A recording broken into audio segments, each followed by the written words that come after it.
Hello students, এই ভিডিওতে আমরা ডাব্লিউবি সেট 2024 এর সেট পরীক্ষাতে যে ডিআই ম্যাথ বা লজিক্যাল রিজনিং গুলি এসেছে সেগুলি সলভ করার চেষ্টা করব। তাহলে চলো দেখে নিই আমরা সেগুলি সলভ করলে কোনটির কি উত্তর আসছে। প্রথমেই চলে আসি, দেখো find the missing number in the following series. তাহলে এখানে মিসিং নাম্বার ফলো করতে, মিসিং নাম্বারকে খুঁজতে বলা হচ্ছে।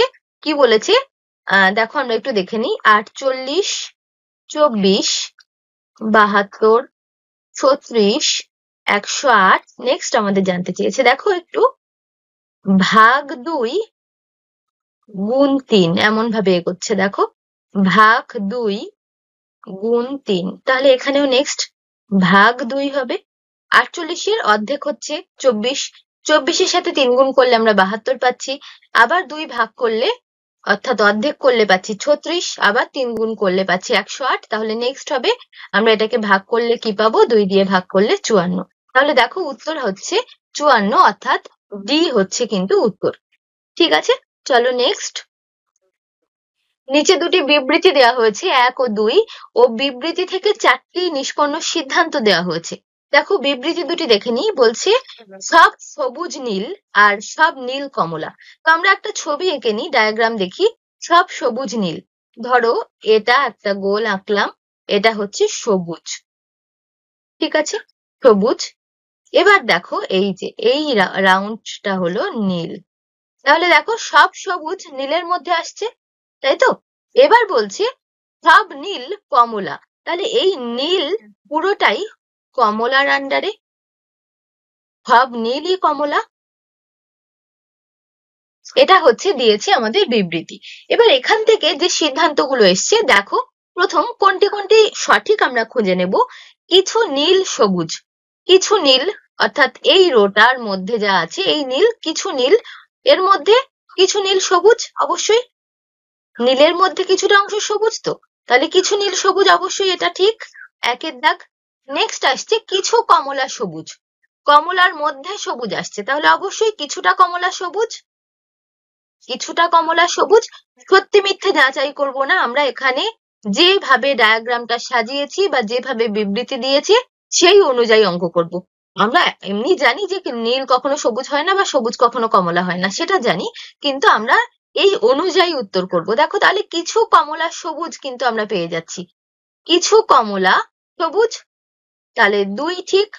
নেক্সট আসছে কিছু সবুজ কমলা নয়, কিছু সবুজ কমলা নয়, তাই কি পুরো সবুজটাই তো কমলার মধ্যে আসছে, পুরো সবুজটাই কমলার মধ্যে, তাহলে কিছু সবুজ কমলা নয়, এটা ঠিক নয়। নেক্সট আসছে সব কমলা নীল, সব কমলা নীল, একদমই নয়।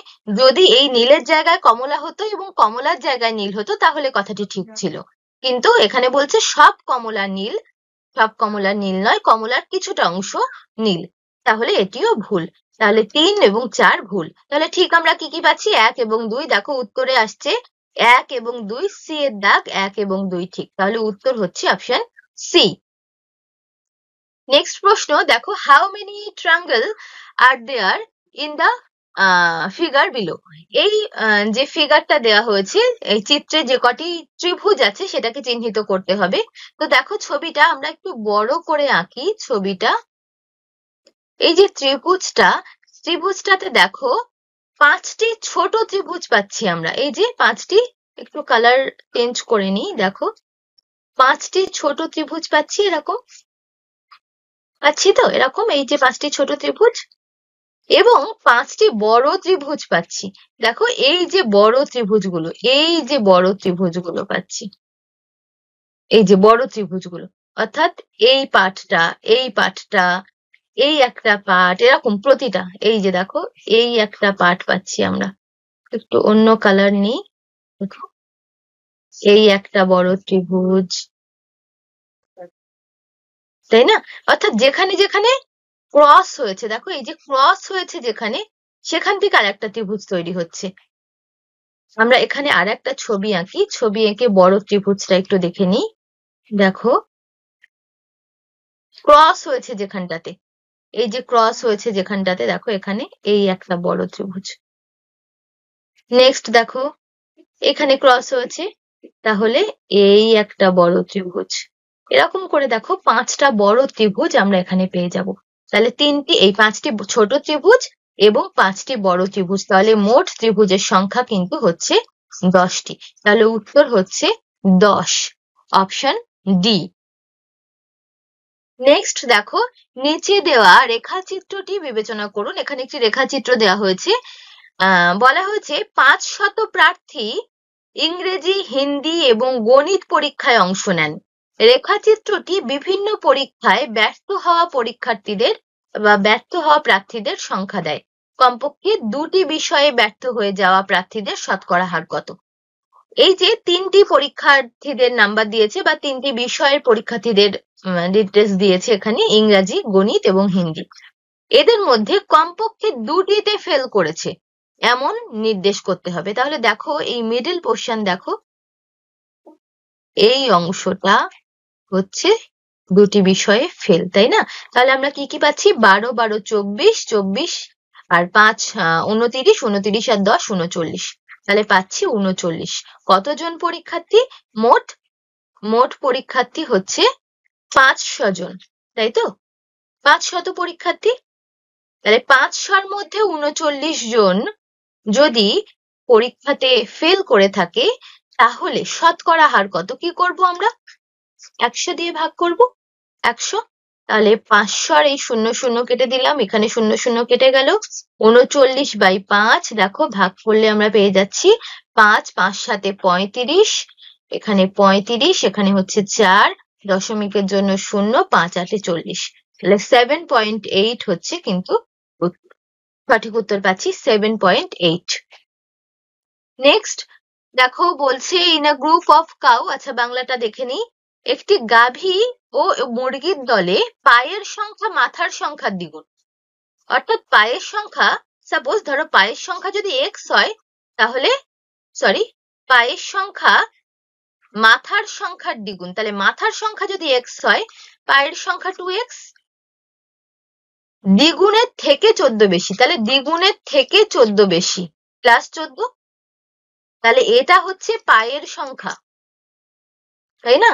এটা পায়ের সংখ্যা আর এটা হচ্ছে কি মাথার সংখ্যা। এবার আমরা দেখো এত ভাবনাতে যাবই না। টোটাল বলছে পায়ের সংখ্যা মাথার সংখ্যার থেকে দ্বিগুণ, এটা তো অবভিয়াসলি হওয়ার কথা। মাথা তো মানুষের একটা, বা এখানে গরু বা মুরগির কথা বলা হচ্ছে, তাহলে এদের প্রত্যেকের মাথা একটা করে, কিন্তু মুরগির 2টি পা এবং গাভীর 4টি।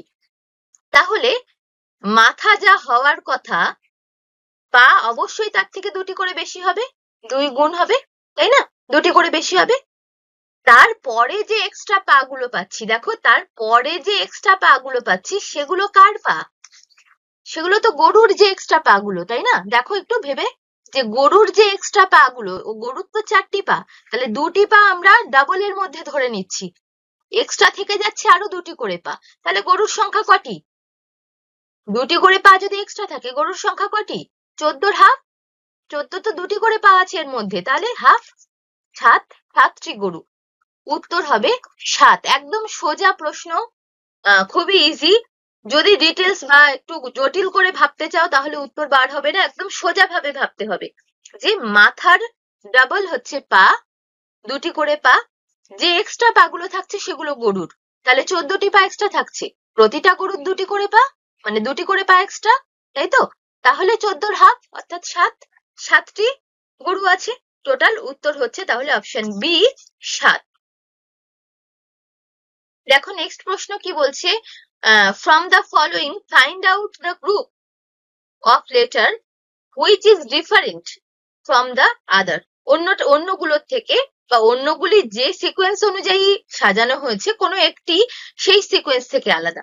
তো দেখো এখানে একটা আমরা একটু দেখি, ই জি জে কে, অর্থাৎ এখানে একটু আলাদা করে লিখি, ই জি জে কে, ই এর পরে ই এফ জি, তাই তো? +1 হচ্ছে, মানে একটার পরে যাচ্ছে। জি এইচ আই, তাহলে +2 হচ্ছে। জে কে মানে একদম পরপর, এটা পরে আছে। নেক্সট আসছে P Q S T. P Q S T দেখো পরপর, তাই না? এর মাঝে কোনো গ্যাপ নেই। নেক্সট দেখি I K N O, I এর পরে জে বাদ দিয়ে কে আছে, মানে একই রকম একটার গ্যাপ, তারপর কে এল এম বাদ দিয়ে এন আছে, তাহলে এখানেও আমরা দুটোর গ্যাপ পাচ্ছি, এন এর পরে ও। তাহলে দেখো এক অর্থাৎ এ এবং সি কিন্তু একই রকম, এ এবং সি একই রকম। ডিটাও আমরা দেখে নিই, এম এর পরে এন বাদ দিয়ে ও আছে, ও এর পরে পি কিউ বাদ দিয়ে আর আছে, আর লাস্টে আর এর পরে এস। তাহলে এ সি এবং ডি একই রকম, তাহলে আলাদা কোনটি? অবশ্যই B, P Q S T. ঠিক আছে, তাহলে উত্তর হচ্ছে কিন্তু B, P Q S T. Next প্রশ্ন দেখো, find the missing character in the diagram from the given alternative. তো এখানে যে অল্টারনেটিভ গুলি দেওয়া আছে এর মধ্যে যে মিসিং ক্যারেক্টার যেটি আছে, মিসিং ক্যারেক্টার আছে দেখো এই যে জিজ্ঞাসার চিহ্ন, তাই না? তো এগুলি কোন সিকোয়েন্স অনুযায়ী দেওয়া আছে সেটা আমাদের খুঁজতে হবে। দেখো 5 আছে, 4 আছে, 9 আছে, 29 আছে। দেখো 5 4 5-এ, 4 5-এ 20, আর 20 আর যোগ 9 29, গুণ হচ্ছে তারপর যোগ হচ্ছে, 4 5-এ 20 যোগ 9 29। নেক্সট দেখো 3 8-এ 24 যোগ 9, 24 আর 9 হচ্ছে 35, 24 আর 11 হচ্ছে 35, 3 8-এ 24 আর 11 35। নেক্সট আসছে 9 গুণ 4, 4 9 36, 36 আর 13, 36 আর 13 কত হয়? 4 9 36 আর 13, 36 আর 13 যোগ করলে হচ্ছে কত? 49, তাই না? 49, তাহলে এখানে উত্তর আমরা পাচ্ছি কিন্তু 49, ডি অ্যান্সার। নেক্সট প্রশ্ন দেখো, এখানে বলছে find out the missing letter in the table from the given alternative. তো এখানেও মিসিং ওয়ার্ডটিকে খুঁজে বার করতে হবে। দেখো আমরা যখনই আমরা লেটার সিরিজ করেছি তখন দেখবে আমরা কেমন ভাবে লিখতাম, এ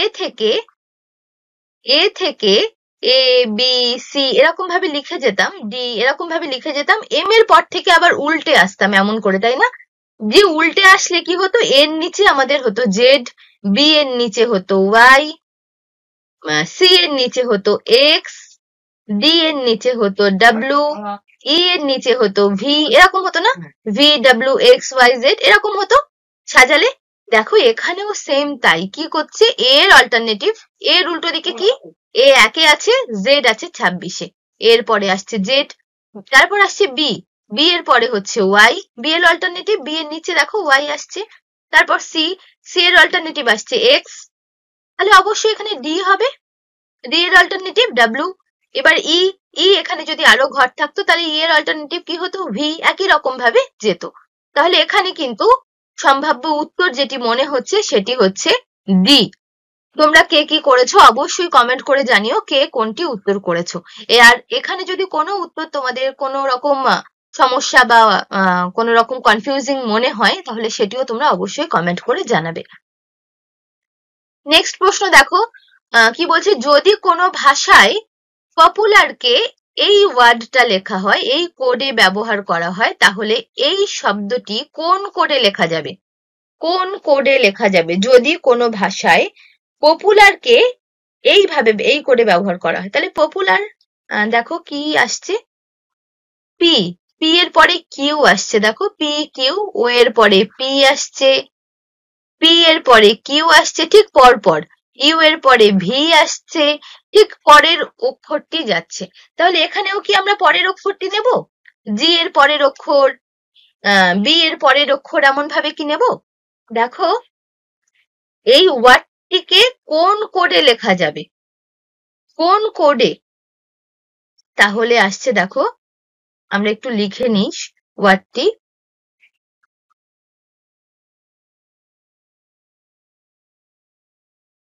এই যে এটি, তাহলে আমরা কি ধরবো, এর আগের অক্ষর দেখবো, যেমন করে এর আগের অক্ষর পপুলার এমন করেই এর আগের গুলো দেখবো। জি এর আগে কি হচ্ছে, ই এফ জি, তাহলে এফ।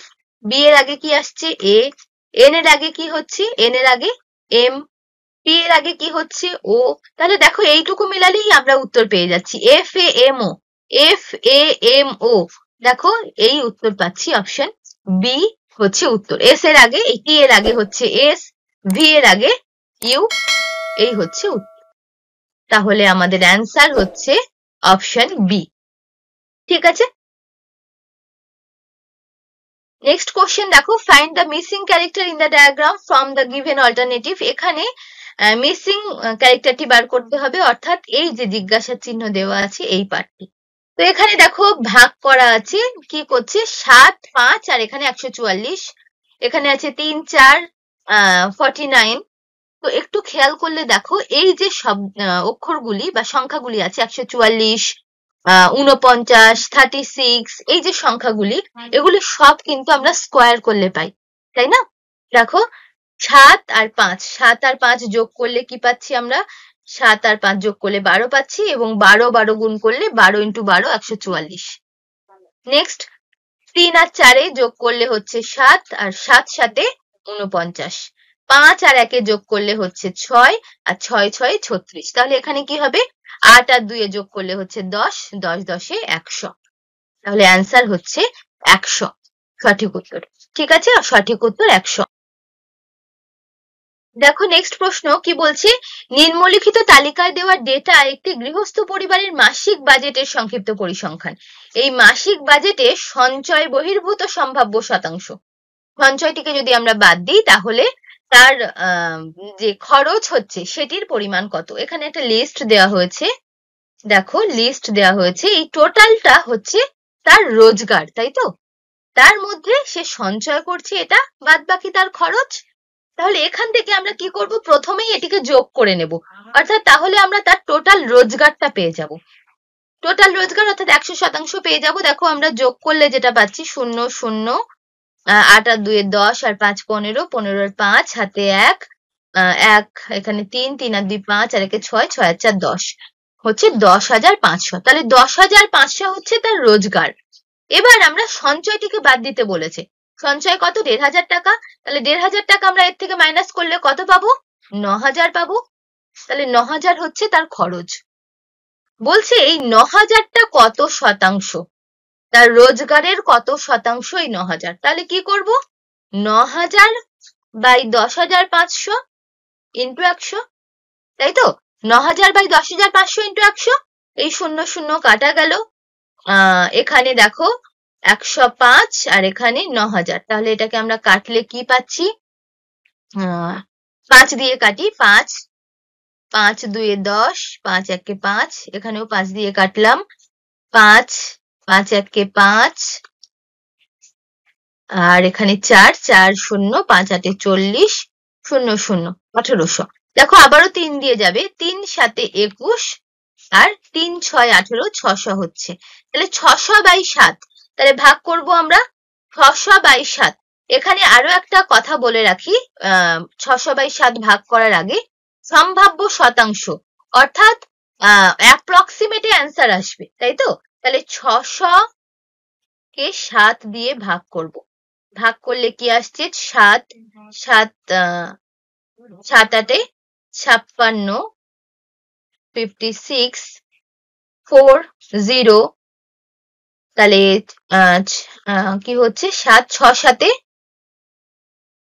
6 7 42 হচ্ছে না, 5 7 35, 5 7 35, এখানে আসছে 5, এর জন্য দশমিকের জন্য আবার 0 এলো, তো দশমিকের জন্য 0 নিলাম, নিয়ে হচ্ছে 7, 6 7 42, 7 7 49, 7 হচ্ছে 49।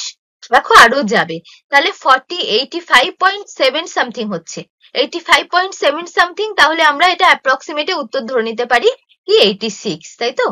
86, দেখো আমরা উত্তর পেয়ে যাচ্ছি। তাহলে এখানে উত্তর হচ্ছে কিন্তু ডি, 86 অ্যান্সার। নেক্সট কোশ্চেন দেখো কি বলছে, একটি সার্ভেতে 300 উত্তরদাতাকে জিজ্ঞাসা করা হয়েছিল তাদের নিজস্ব যানবাহন আছে কি নেই। যদি হ্যাঁ হয় তাহলে পুনরায় জিজ্ঞাসা করা হয়েছিল যে তাদের গাড়ি বা স্কুটার বা দুটোই আছে কিনা। তার উত্তরে যে উত্তরটি পাওয়া গেল তার একটি চার্ট এখানে দেওয়া হয়েছে। এই টোটাল চার্টটিকে যদি তোমরা যোগ করো তাহলে দেখতে পাবে যে এই টোটাল চার্টটার মধ্যে 300 জনের না, 300 জনের কথা আছে, মানে এই সংখ্যাগুলো টোটালে মিলিয়ে 300। এবার প্রশ্ন কি করেছে দেখো, প্রশ্ন বলছে শতকরা কত উত্তরদাতার স্কুটার নেই।